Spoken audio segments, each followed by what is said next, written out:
Bonjour à tous et bienvenue sur le www.bigradio.fr.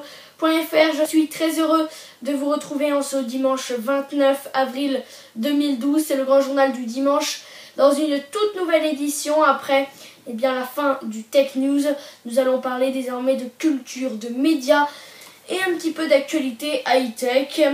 Voici le sommaire de cette émission du dimanche 29 avril 2012. Apple, la firme fermera-t-elle dans 2 ans? On tentera de vous expliquer tout cela pour ceux pour qui ça pourrait inquiéter. Que penser de l'usage des tablettes des enfants? Et d'ailleurs, on s'intéressera encore une fois à ces tablettes numériques, puisque vous verrez que c'est un outil dont les ventes explosent. On vous donnera quelques chiffres. C'est la journée mondiale du droit d'auteur et vos libraires vous offrent un livre ces temps-ci. Réviser son bac en regardant la télé, ça sera désormais possible dès le mois de mai avec Canal+, qui sortira une chaîne qui sera émise seulement pendant 2 mois. Là aussi, on essaiera de vous éclairer. Après de la marche et une navette, bienvenue au Mont Saint-Michel. Et oui, maintenant vous pourrez aller au Mont Saint-Michel en navette et non plus en voiture. Enfin, on reviendra sur toute l'actu média de la semaine avec des petits soucis pour Christophe Ondelat de RTL. Et puis bien d'autres petits sujets avec notamment Christine Kelly du CSA qui est en colère contre Claire Chazal. Pourquoi? La réponse dans quelques minutes. Et puis suivi juste après de l'actu média de Marie-Christine Patoureau. Voilà, soyez les bienvenus, c'est parti dans cette nouvelle émission toute neuve du grand journal du dimanche. Il est un peu plus de 19h05. Allez, on parle à présent d'Apple. La firme fermera-t-elle dans 2 ans? Eh bien, au dire du PDG de Forrester Research, Apple va, je cite, décliner dans l'ère post-Steve Jobs, voyant ainsi un ralentissement de sa croissance, de ses bénéfices et de son innovation d'ici 4 ans maximum. Alors c'est un constat on ne peut plus négatif qu'adresser George Colony, PDG de Forrester Research, ce vendredi. Pour l'analyste, la marque à la pomme devrait décliner dans l'ère post-Steve Jobs avant de totalement chuter. Afin d'appuyer son argumentation, George Colony cite Weber qui distingue 3 catégories dans son ouvrage, la théorie des organisations sociales et économiques. En premier lieu, le légal bureaucratique, gouvernement américain ou IBM, est décrit, suivi du traditionnel, l'église catholique, et le charismatique, avec à leur tête un individu spécial à part. Alors pour l'analyste, Apple a réussi à se classer dans cette dernière catégorie grâce à son ancien PDG Steve Jobs. Cela ne devrait néanmoins pas durer longtemps. Un PDG peu charismatique est également là, avec moins d'innovation et prise de risque, plus que George Colony considère que Steve Jobs a emmené 3 choses très importantes avec lui. La première, c'est un leadership charismatique et singulier qui soude l'entreprise et obtient des performances extraordinaires des employés. La seconde, c'est la capacité à prendre des gros risques. Et enfin, la dernière, c'est une vision inégale pour imaginer et mettre au point de nouveaux produits. L'homme va par ailleurs plus loin en déclarant qu'Apple va continuer sur sa lancée 24-48 mois, mais sans l'arrivée d'une nouvelle figure charismatique. L'entreprise va glisser d'un statut de grande compagnie à celui de bonne compagnie, avec un ralentissement de la croissance de ses bénéfices et de son innovation. À titre d'exemple, George Colony compare le futur de la marque à la pomme à Sony, Polaroid ou encore Disney. Et enfin, pour terminer avec ce sujet-là, lors d'une interview en février 2012, le nouveau PDG d'Apple, Tim Cook, déclarait ne pas vouloir être l'acteur et le témoin officiel de la chute d'Apple.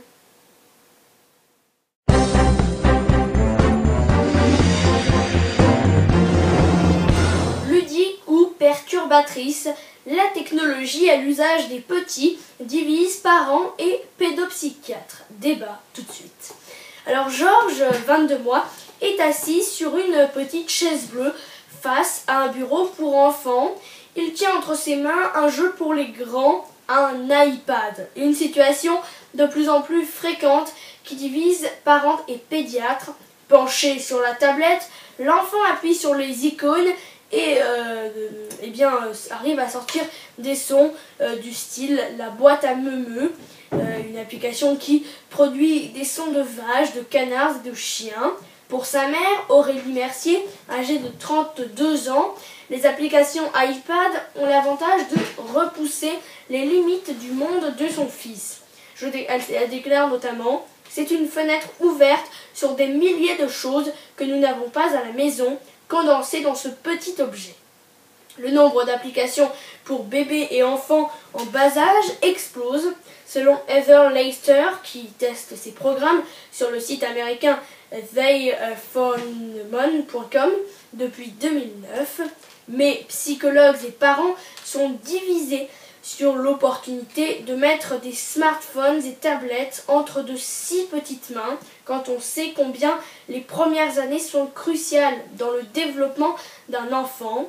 Pour Katie Linendl, journaliste high-tech chez CNN à New York, les applications sont les babysitters ultimes.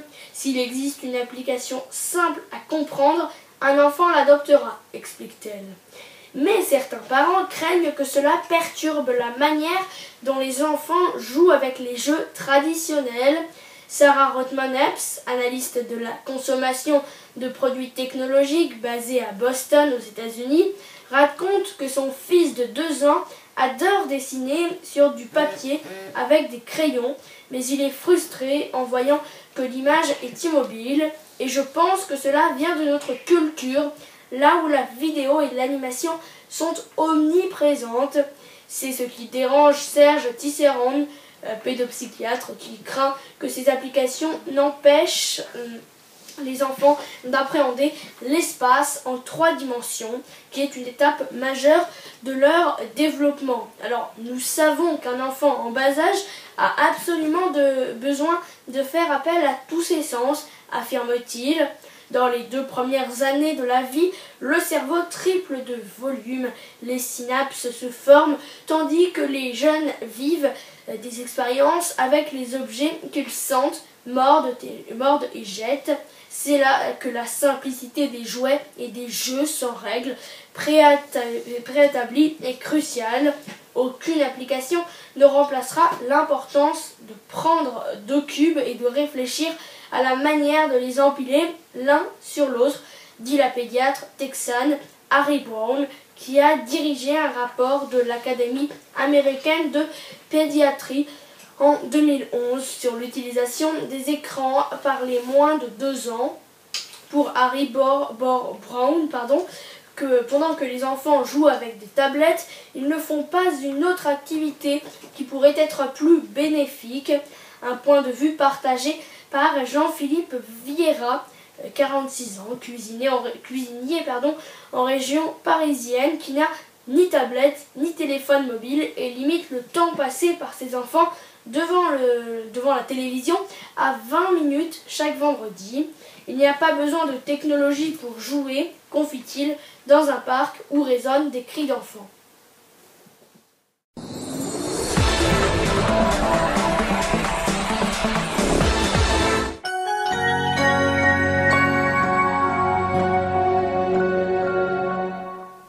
À présent, on continue de parler des tablettes numériques puisque leurs ventes explosent. Et oui, les ventes de tablettes devraient doubler en France sur 1 an et atteindre les 3 millions d'unités écoulées d'ici fin 2012, selon l'étude REC+, de l'Institut allemand GfK. Produit phare de l'année passée et de l'année en cours, la tablette qui a séduit 440 000 acheteurs français en 2010, 1,5 million en 2011 et déjà 232 000 pour les premiers mois de l'année en cours, devrait connaître une nouvelle année de forte croissance en 2012, là où GfK prévoit la vente de 3 millions d'unités supplémentaires. GfK, pour le souligner, n'est autre que le plus grand institut d'études de marché et d'audit marketing d'Allemagne et le 5e plus grand dans le monde, après Nielsen Company du groupe Kantar, Ipsos, ainsi que Sinovate et IMS Health.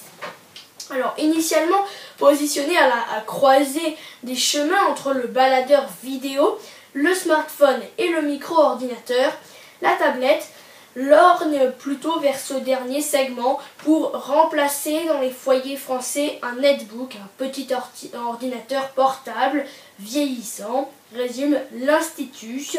Que ce soit au niveau de la taille de l'écran ou de la possibilité de connexion au réseau téléphonique, les choix faits par les consommateurs témoignent d'un usage proche du PC et destiné à un cadre résidentiel, ajoute GfK. L'an dernier, 78% des tablettes vendues disposaient d'un écran de 9 pouces qui équivaut à 22,5 cm ou plus de diagonale, mais seulement 19% étaient non compatibles 3G. Si la tablette a été initialement présentée comme un appareil nomade, selon l'étude REC+, qui montre au contraire qu'elle est essentiellement utilisée à la maison, avec 81% du temps d'utilisation à domicile contre 19% à l'extérieur. Serait-ce peut-être pour se protéger d'un éventuel vol à la tire, l'Institut ne répond pas à cette question. En termes d'usage, tous les contenus ont trouvé leur place sur ces nouveaux appareils, estime l'Institut GfK. On observe une répartition équilibrée entre tous les types d'utilisation. 19% du temps passé est ainsi réservé aux jeux vidéo, 16% au visionnage de vidéos et 15% à l'écoute de musique, détaille également l'étude. Plus globalement, GfK souligne que les propositions des fabricants restent diversifiées pour adresser tous les niveaux de caractéristiques techniques et de prix. En revanche, c'est sur la dimension du contenu, mieux intégrée et optimisée, que l'offre innove, souligne-t-il, estimant que par le biais des magasins d'applications, l'offre de contenu devient plus lisible et permet aux consommateurs de tirer pleinement parti des différentes options proposées au travers de la tablette.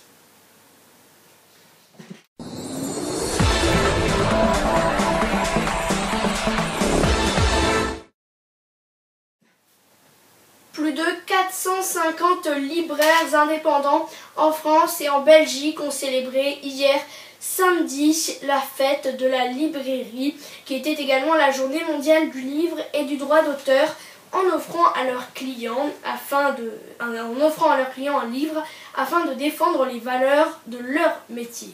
Bonne nouvelle pour les lecteurs belges et français hier, afin de promouvoir la culture et l'importance de la lecture, 450 librairies indépendantes ont offert hier samedi à leurs clients une rose ainsi qu'un livre publié par l'association Verbe, une saison en librairie. Cet événement prend place alors que célébrait ce samedi la fête du livre et de la librairie. Une saison en librairie présente sous la forme d'un calendrier littéraire 12 extraits d'œuvres Beckett, Duras, Balzac, Vian, Baudelaire, Stendhal, Camus, Proust, Genette, Flaubert, Rimbaud et Céline, considérés comme les bases de la librairie. Cet ouvrage inédit est édité en partenariat avec Actes du Sud. Thierry Magnier, Flammarion, le CNL, le Conseil régional d'Île-de-France, Livre Hebdo et Arctic Paper, tirés à 20 000 exemplaires. Par ce geste, les libraires de l'association Verbe veulent attirer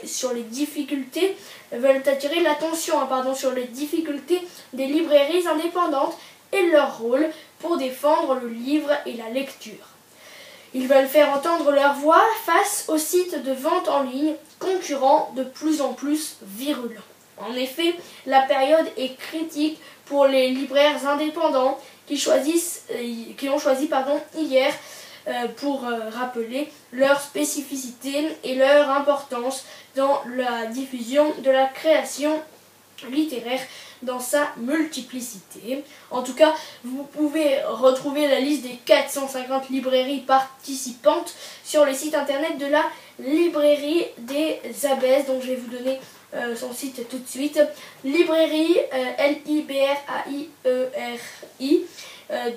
Librairie des Abbesses A2BE2SES .blogpost.fr. Blogpost, ça s'écrit blog B-L-O-G et post P-O-S-T tout attaché.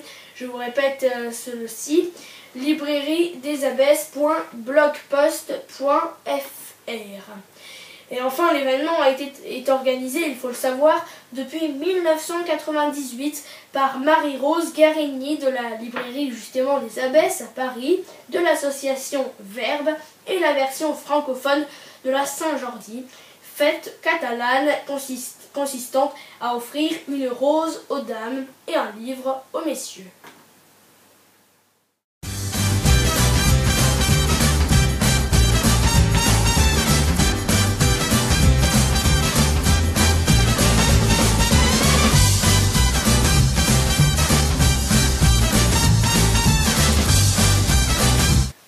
Une chaîne de télévision éphémère propose un programme dédié à la préparation de l'examen, le bac, du 12 mai au 22 juin.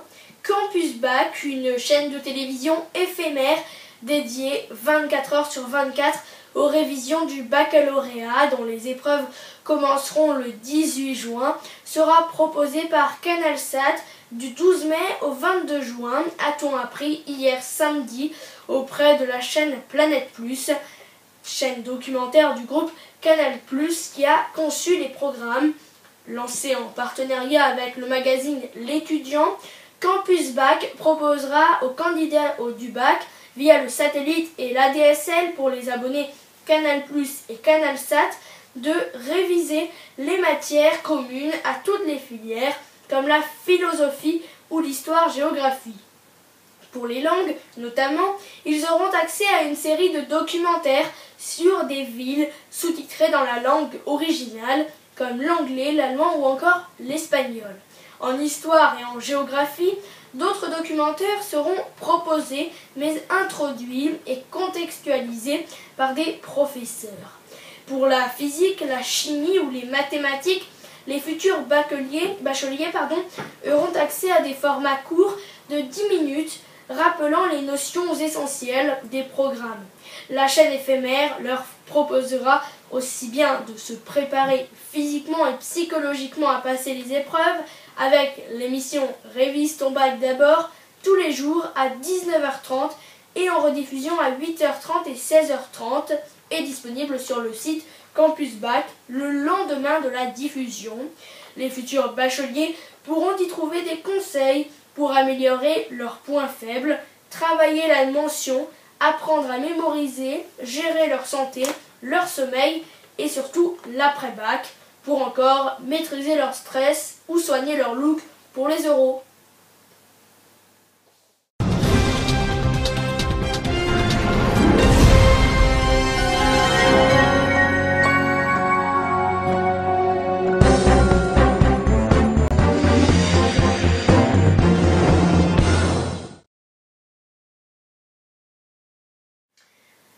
Interdiction de se garer au pied de la carte postale. Les navettes permettant d'accéder au Mont-Saint-Michel ont commencé à transporter samedi 28 avril les touristes désormais stationnés sur la côte à 3 km du rocher. Depuis sa voiture, il faut désormais marcher 1 km avant de prendre ses bus gratuits. 11 véhicules sont entrés en service. Depuis samedi, minuit, le parking de 4100 places au pied du rocher, ouvert il y a plus de 40 ans, a bougé de 3 km. Autre changement, le prix est passé de 6 € à 8,50 € par véhicule. C'est normal qu'on interdise les voitures au pied d'un tel site. C'est plus écologique, ont commencé Arnaud et Stéphanie Drelon, venus en famille dans la matinée. Il faut marcher avant de pouvoir prendre une navette, mais c'est plat.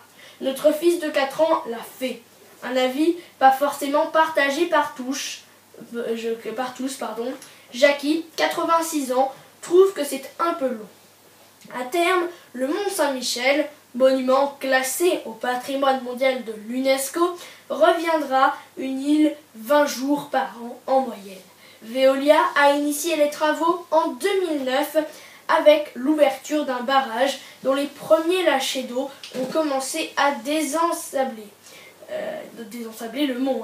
La mise en service d'un pont passerelle en remplacement de l'actuelle digue route qui relie depuis 1880 le mont au continent et dont la destruction est prévue en 2015 en marquera la fin.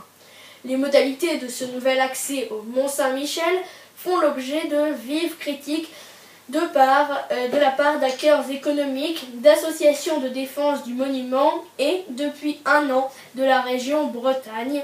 Celle-ci a marqué son désaccord par son absence samedi. Son président, Jean-Yves Le Drian, du PS, se dit prêt à envisager un retrait définitif du projet. Actuellement, le Conseil régional de Bretagne contribue à hauteur de 25 millions d'euros ce projet de restauration du caractère maritime du mont. Repoussé depuis novembre, la mise en service des navettes a fait l'objet de plusieurs couacs avant son lancement. Les navettes réversibles, conçues pour le mont, n'ont qu'une capacité de 66 places contre 95 promises par Veolia, et le lancement des navettes hippomobiles a été repoussé. La première impression est plutôt bonne, a prudemment noté Laurent Beauvais, président PS de la région Basse-Normandie et président du syndicat mixte qui gère le projet rétablissement du caractère maritime du Mont-Joyaume du patrimoine français. Chaque année, il faut savoir que 2,5 à 3 millions de touristes visitent le Mont Saint-Michel. Allez, restez avec nous puisque dans quelques secondes, on parlera de toute l'actualité média de la semaine avec notamment une deuxième saison presque confirmée pour The Voice ou encore un chanteur qui est mort malheureusement ce dimanche.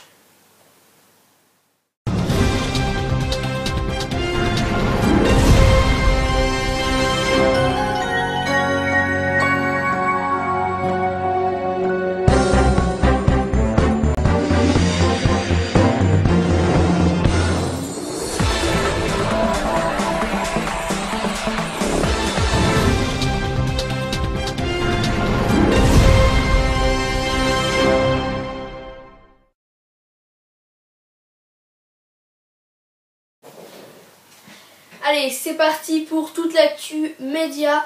Désormais, le résumé de toute l'actualité média, comme chaque semaine, résumé en un peu plus de 5 minutes. Une nouvelle chronique, désormais donc, dans ce grand journal.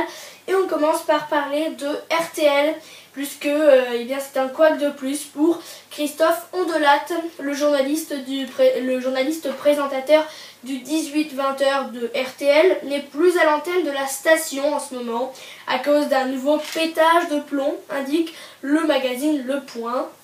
Si la première radio de France affirme que le journaliste est en arrêt maladie au repos pour quelques jours, la situation est tout autre. Comme le révèlent nos confrères, Christophe Ondelat s'est violemment emporté contre son ancien assistant en pleine réunion, une information que nous sommes en mesure de confirmer. Et il faut rappeler qu'il y a quelques mois, face à la situation tendue entre Christophe Ondelat et RTL, Christophe Ondelat et son assistant, RTL avait procédé à un remaniement en assignant l'assistant auprès d'un autre présentateur. Selon nos informations, ce n'est pas la première fois que l'attitude de Christophe Ondelat à RTL est dénoncée. Par 2 fois déjà, le journaliste a reçu des avertissements de sa direction. Cette fois-ci, les syndicats de la station ont demandé le départ de l'animateur, assure encore une seconde fois Le Point. Tiens, c'est un dossier que nous voulions vous parler cette semaine. Dis-moi pour qui tu votes et je te dirai pour quel JT tu regardes, et quelle radio tu écoutes. Et oui, puisque les attaques de la classe politique envers les médias n'ont jamais été aussi nombreuses. Et ces derniers mois, Nicolas Sarkozy, Jean-François Copé, Jean-Luc Mélenchon ou encore Marine Le Pen ont tapé fort sur les presses, accusées de trop pencher à gauche souvent ou à droite un peu moins. Dans son numéro qui est paru hier samedi, Marianne a dévoilé les résultats d'une étude IFOP sur les habitudes de consommation média des électeurs en fonction de leur vote, riche d'enseignements bien sûr. Et premièrement, on peut remarquer que TF1 et M6 sont boudés par la gauche, puisque les électeurs de Nicolas Sarkozy plébiscitent TF1 qui arrive en tête avec 38%, suivi de ceux de Marine Le Pen 27% et ceux de François Hollande 17%. Les votes du PS sont eux surreprésentés sur France 2 et Canal+, à hauteur respectivement de 36 et 38%. Les journaux d'information de M6 se partagent à égalité les votes de Nicolas Sarkozy et de Marine Le Pen, 25% chacun, quand les JT de France 3 s'imposent avec 31% auprès de l'électorat hollandais. A noter, les chaînes d'information de la TNT sont autant regardées par les sarkozystes que les Hollandais. Les électeurs du Front de gauche de Jean-Luc Mélenchon préfèrent France 3 et Canal+, une chaîne que ce dernier boycotte pourtant. Côté journaux, Libération est sans surprise majoritairement lu par les électeurs de François Hollande à 59%, Le Figaro par ceux de Nicolas Sarkozy recueillant 61%, Le Monde, quotidien de référence, est en revanche boudé par les électeurs du président candidat, 21% seulement contre 45% pour les électeurs du candidat socialiste. Le Parisien aujourd'hui en France, qui n'est pas un journal d'opinion, fait pratiquement jeu égal entre les deux finalistes de cette campagne présidentielle. Enfin, le quotidien économique Les Échos est majoritairement lu par les électeurs de Nicolas Sarkozy, 50% contre ceux de François Hollande avec 22%.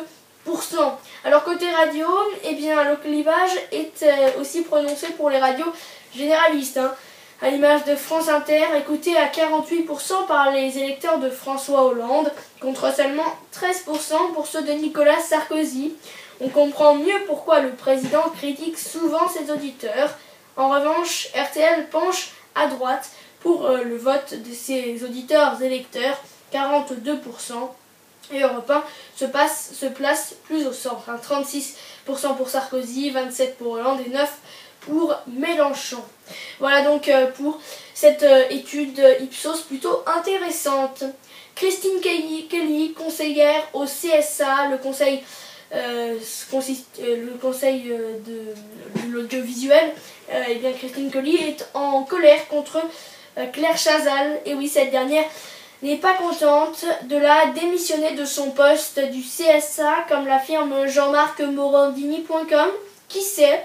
Eh bien, ce vendredi, le Parisien révèle que la conseillère en charge du pluralisme du Conseil supérieur de l'audiovisuel en veut à Claire Chazal. Pourquoi? Parce que la journaliste de TF1 a renoncé à l'inviter et a invité l'acteur Charles Berling dans son JT samedi soir, prétextant une décision du CSA programmée pour tenir la promotion de la comédie-film Le Prénom. Charles Berling s'est vu notifier par TF1 que la chaîne ne pouvait pas le recevoir à cause de son soutien affiché pour François Hollande.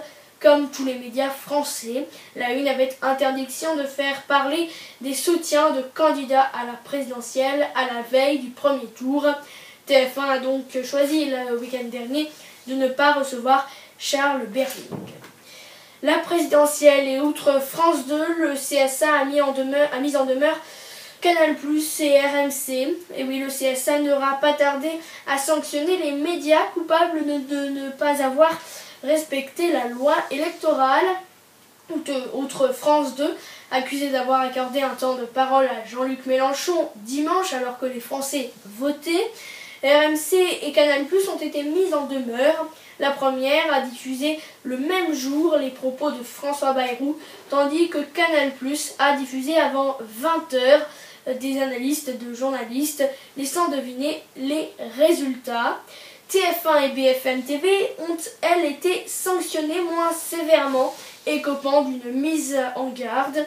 La une a diffusé des propos d'électeurs et la seconde est accusée d'avoir diffusé des propos de François Bayrou, les mêmes que ceux de RMC. Et cette dernière, et BFM TV, appartiennent d'ailleurs au même groupe. C'est pour cela que, que François Bayrou était diffusé sur les deux médias. Les Beatles à présent, et les Beatles avaient donné leur premier gros concert américain à Washington, souvenez-vous, en 1964. Des images ont été perdues depuis 48 ans. Ces images vont être redévoilées. Patrick Poivre d'Arvor a été recalé cette semaine à l'Académie française. Sa candidature, officialisée au mois de février dernier, avait beaucoup fait jaser et provoqué quelques moqueries. L'ancienne star du JT de TF1, avant son éviction en juin 2008, avait présenté sa candidature après le décès en avril 2010 de Pierre-Jean Rémy. Le verdict n'est tombé que cette semaine. Patrick Poivre d'Arvor n'a pas été élu. Le journaliste n'a pas obtenu la majorité des voix nécessaires, avec 25 académiciens présents sur 36 en fonction. 13 voix auraient permis à celui qui officie actuellement sur France Télévisions d'être élu parmi les immortels. Il n'en a obtenu que 3, mais le journaliste peut se consoler. Il n'a pas été le seul candidat déçu aujourd'hui, puisque aucun des candidats qui se sont présentés n'ont obtenu la majorité des voix. Allez, c'est un scoop que l'on vous révèle en avant-première. The Audience sera la future émission de coaching de TF1. Et oui, c'est un nouveau docu-réalité à venir sur TF1, présenté au MIPTV, le marché international des contenus audiovisuels, qui s'est tenu à Cannes fin mars. The Audience a visiblement séduit les dirigeants de la première chaîne de France.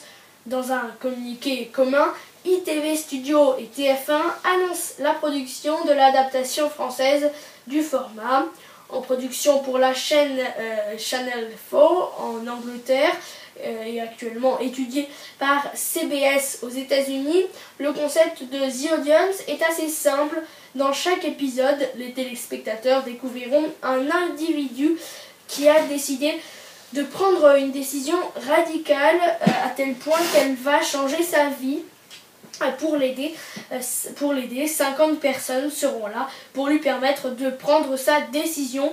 Comment le participant ouvrira le moindre recoin de son existence à un groupe de 50 inconnus qui suivront les moindres faits et gestes, annoncent TF1 et ITV Studio dans leur communiqué. À la fin de la semaine, le panel fera un point sur la vie du candidat et tentera de lui proposer des solutions pour parvenir à sortir de ses ennuis.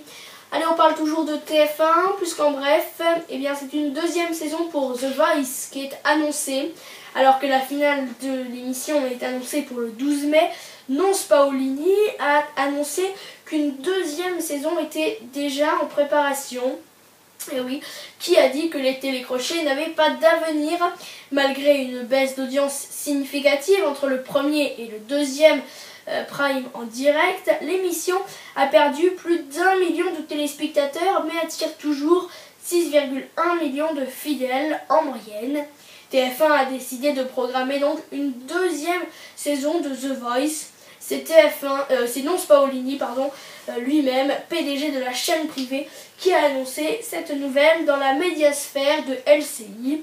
Oui, il y aura une saison 2 de The Voice, assure-t-il. Jennifer, Louis Bertignac, Florent Pagny et Garou ne seront en revanche pas forcément de la partie. C'est vrai que les coachs, c'est un élément déterminant. On voit bien que nos 4 coachs sont absolument formidables et surtout, c'est l'esprit qui s'est créé entre eux qui est, à mon avis, l'un des éléments importants du succès de l'émission, précise Nonce Paolini. En tout cas, en attendant cette seconde saison, eh bien, les participants restants, quelques filles et quelques garçons, encore en compétition, se produisent tous les samedis en direct depuis le plateau de la Plaine Saint-Denis. 9 candidats ont été gardés hier soir d'ailleurs, à l'issue de la 4e émission. En Colombie, un journaliste français est porté disparu après une attaque des FARC. 4 membres des forces de sécurité ont été tués et 6 personnes, dont un correspondant français de la chaîne de télévision France 24, sont portés disparus ce dimanche 29 avril après une attaque de la guérilla marxiste des forces armées révolutionnaires de Colombie ce samedi dans le sud du pays. Et puis enfin, Eric Chardin, le chanteur des Stones, est décédé dans la nuit de samedi à dimanche. Il a été né le 15 octobre 1942 à Haiphong au Vietnam. Voilà pour cette Actu Média bien chargée cette semaine. En tout cas, prochaine chronique d'Actu Média la semaine prochaine.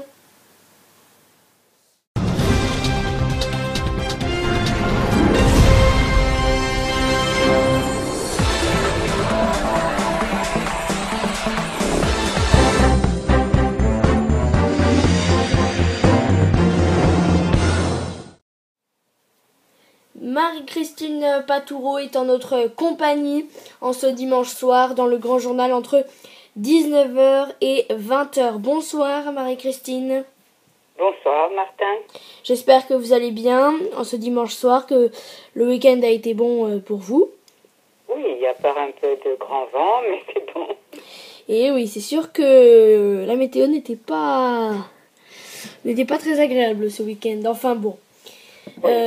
Et justement, vous venez nous apporter un peu de soleil en parlant d'un pays que vous connaissez très bien, c'est l'Espagne. Noticias de España, l'actualité espagnole comme chaque semaine. Alors Marie-Christine, la semaine dernière, vous n'étiez pas là, et nous non plus d'ailleurs. Non, j'étais à Malaga, au sud de l'Espagne. Voilà. Et je me suis baignée, j'ai pris le soleil. C'est vraiment bien parce que le climat est excellent, quoi. Oui. Et donc cette semaine, vous revenez avec un beau petit cahier d'actualité espagnole. Oui, parce que justement, pendant que j'étais dans le sud de l'Espagne, j'ai pu parler avec des Espagnols. Et puis il y avait un jeune chauffeur de car qui était vraiment outré par les propos de Nicolas Sarkozy sur l'Espagne.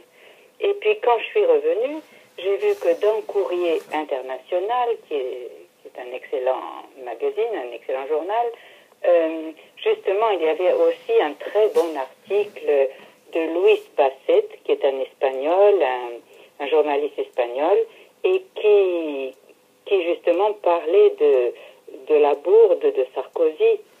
Et d'autant que ce journaliste espagnol, Luis Basset, connaît très très bien la France, parle très bien français, et dans son article, il a laissé quelques mots, quelques petites phrases en français. Et bon, je vous signerai quand ce sera des petites phrases en français. Voilà, donc le titre de Courrier International, c'est Sarkozy et l'épouvantail espagnol. Et Nicolas Sarkozy a dit, si les Hollande gagnent, la France risque de devenir l'Espagne. Il ne cesse de mettre en garde le président candidat. Pourquoi cet accès d'hispanophobie soudain, s'interroge le chroniqueur espagnol Luis Basset. Sarkozy ne peut plus ouvrir la bouche sans parler de l'Espagne. Les Français qui ont voté pour Marine Le Pen ne veulent pas ressembler à l'Espagne. S'il veut continuer à présider la République, en français dans le texte, c'est pour qu'elle ne devienne pas l'Espagne. Si Hollande gagne, la France sera l'Espagne, proclame Nicolas Sarkozy. Sarko l'américain, en français dans le texte, est en train de devenir Sarko l'anti-espagnol. Étrange transformation, il faut le dire, et si peu française. Car s'il est très espagnol d'être anti-français, ce qui est très français, c'est d'être méprisant et arrogant envers les Espagnols. Malgré ça, les Français restent plus germanophobes que hispanophobes. Et ça, c'est vrai que Je t'aime, moi non plus. Le répertoire de clichés historiques cultivés dans le jardin des préjugés et de la xénophobie pendant des années, voire des siècles, s'est inversé avec le triomphe de la transition démocratique et de l'intégration européenne de l'Espagne.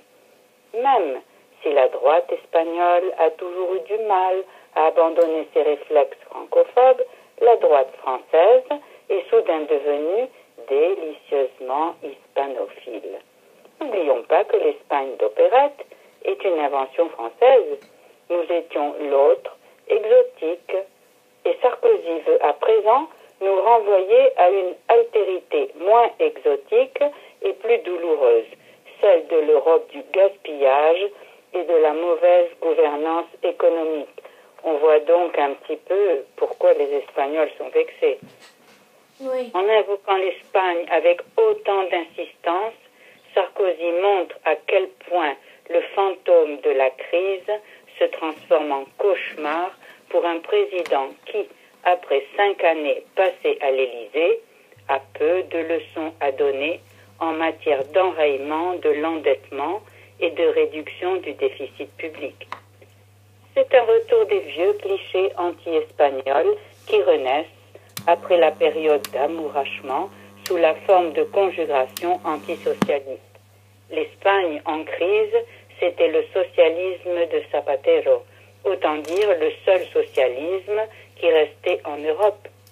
Aujourd'hui, il faut l'empêcher de revenir en la présence de François Hollande.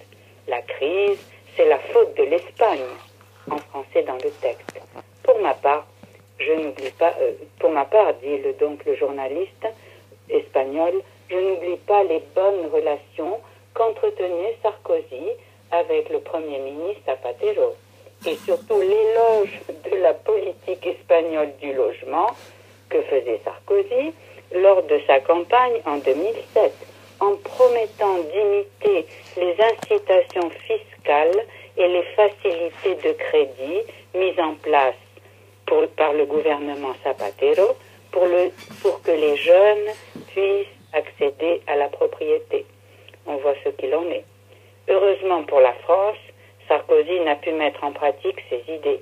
Et il a sûrement totalement oublié qu'il avait été un admirateur ébloui de la bulle immobilière espagnole qui a éclaté comme on le voit.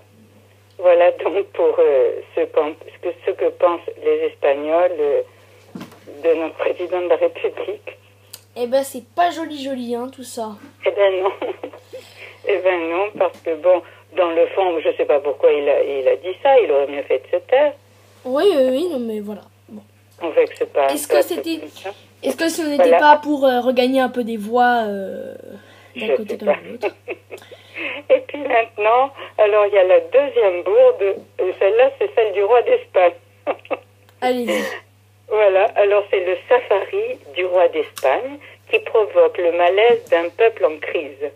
Le roi d'Espagne, Juan Carlos, s'est rendu au Botswana, en Afrique, pour une partie de chasse à l'éléphant, alors que plus de 5 millions d'Espagnols se trouvent au chômage. Oui. La monarchie espagnole traverse les pires moments de son histoire depuis le coup d'État du 23 février 1981. Les appels au roi d'Espagne d'abdiquer se multiplient depuis que Juan Carlos s'est rendu au Botswana, en Afrique, pour une partie de chasse à l'éléphant, alors que plus de 5 millions d'Espagnols se trouvent au chômage. L'affaire a vu le jour après la chute malheureuse du roi qui s'est fracturé la hanche il y a 15 jours et qui a dû être rapatrié d'Afrique en urgence. Le safari de Juan Carlos a provoqué un tollé dans la classe politique et une vague d'indignation dans un peuple en proie à une crise économique d'une virulence inédite. Et lors de son discours de Noël, le roi Juan Carlos avait appelé les responsables publics à faire preuve de rigueur, de sérieux et d'exemplarité. Le mois dernier, il avait dit que le chômage des jeunes l'empêchait de dormir. Or, tuer un éléphant au Botswana, et s'amuser dans un safari coûtant plus de 30 000 euros se conjugue mal avec le régime de sévère austérité imposé par le gouvernement aux citoyens. Du coup, la chasse au roi est ouverte. L'affaire de l'éléphant survient alors que la famille royale était déjà au plus bas niveau de popularité après l'affaire d'Ungarin et le fait divers protagonisé par le petit-fils de Juan Carlos, entre autres. Le gendre du roi, Iñaki Urdangarin, on en a parlé, tu te souviens Martin, il y a quelques semaines, est accusé de corruption et de détournement de fonds, alors que son petit-fils, Froilan, âgé de 13 ans, s'est tiré une balle dans le pied la semaine dernière quand il s'exerçait au tir avec un fusil.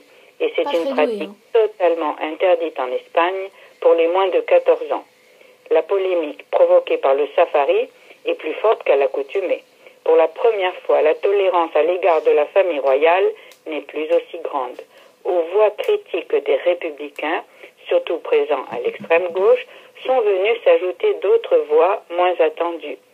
Le moment est venu pour le chef de l'État de choisir entre les obligations dérivées des responsabilités publiques et l'abdication, qui lui permettait de jouir d'une vie différente, a estimé Tomás Gómez, responsable de la fédération madrilène du Parti socialiste. Une attaque aussi frontale est une première pour le principal parti de l'opposition. Le président de la communauté autonome basque, le socialiste Patxi López, de son côté, a estimé que ce ne serait pas une mauvaise idée que le roi d'Espagne présente ses excuses. En ces temps difficiles, il y a des choses que les gens ne peuvent tout simplement pas comprendre, et c'en est une, a-t-il ajouté lundi. Iñigo Urkullu, président du Parti nationaliste basque, a qualifié le safari du roi de frivolité absolue, en considérant que la monarchie est une institution anachronique. Il a fait appel à défendre un autre modèle. Et le roi, a dû faire ses excuses en public à la télévision la semaine dernière pour cette frivolité dont on l'accuse. Voilà donc les bourdes des gens qui gouvernent. Ça fait toujours plaisir, effectivement. C'est quand même un petit peu... oui, voilà. Non, parce que quand on dit que le peuple doit se serrer la ceinture, eh bien, on ne dépense pas 30 000 euros en 2 jours. Parce que 30 000 euros pour ce safari, ça aurait donné à manger à combien de gens pendant combien de jours? Oui, ouais. Voilà, c'est ça. Et puis des gens qui sont quand même à la tête d'un pays et qui doivent donner l'exemple, comme le roi d'Espagne, eh bien, il ne peut pas se permettre ça, quoi. Voilà, ça va vraiment très très mal. Hein. Oui, non, c'est pas beau, non. Tiens, Marie-Christine, j'avais une question à vous poser. Je sais pas si vous en êtes intéressée. Tout à l'heure, on parlait donc de Nicolas Sarkozy, qui est très très mal perçu en Espagne. Et comment est perçu François Hollande et toute la campagne présidentielle d'ailleurs en Espagne? Écoute, les Espagnols parlent de la campagne présidentielle parce que mais si tu veux, c'est plutôt cette vexation de Nicolas Sarkozy qui les fait parler. François Hollande, tout ça, ils savent qu'il se présente, mais ils le connaissent moins puisque pour eux c'est tout nouveau, quoi. Alors que Nicolas Sarkozy, ça fait 5 ans qu'il est à la président de la République française, qu'il est allé en Espagne, qu'on l'a photographié, qu'on l'a filmé, c'est vrai, et puis du coup, ils le connaissent plus, et le fait qu'il les ait vexés à ce point, c'est ça, tu vois, dont ils parlent beaucoup. Voilà, et ils sont vexés. D'accord. Oui.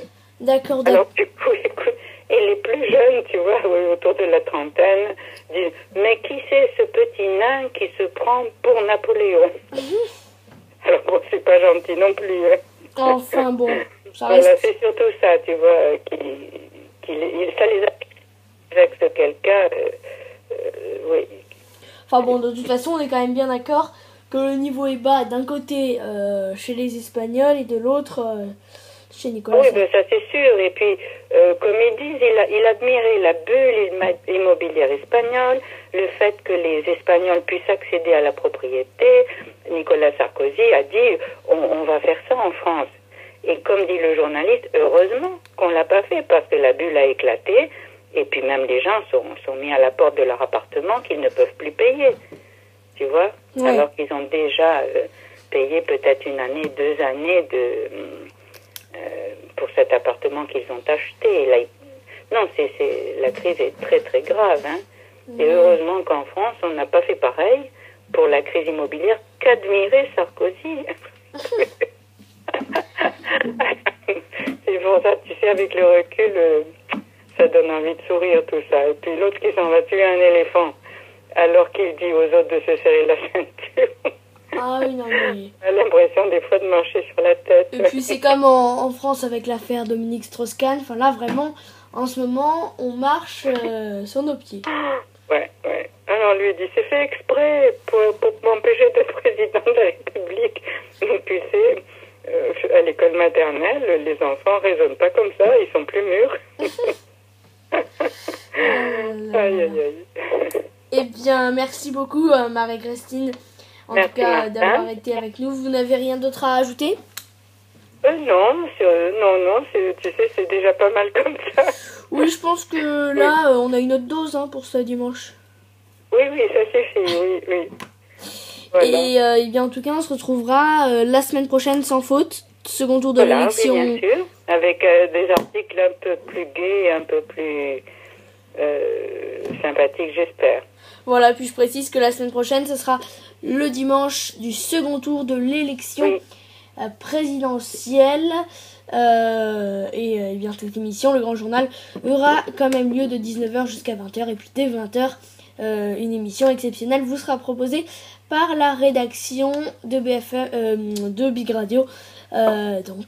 Voilà, on aura l'occasion de vous en reparler dans nos billets du blog toute cette semaine. Merci Marie-Christine, et nous on se retrouve dans 2 secondes pour le mot de la fin. À la semaine prochaine Marie-Christine. À la semaine prochaine, Martin. Voilà, c'est la fin de cette émission, le Grand Journal. Et c'est avec la fin de cette émission que ce week-end se referme.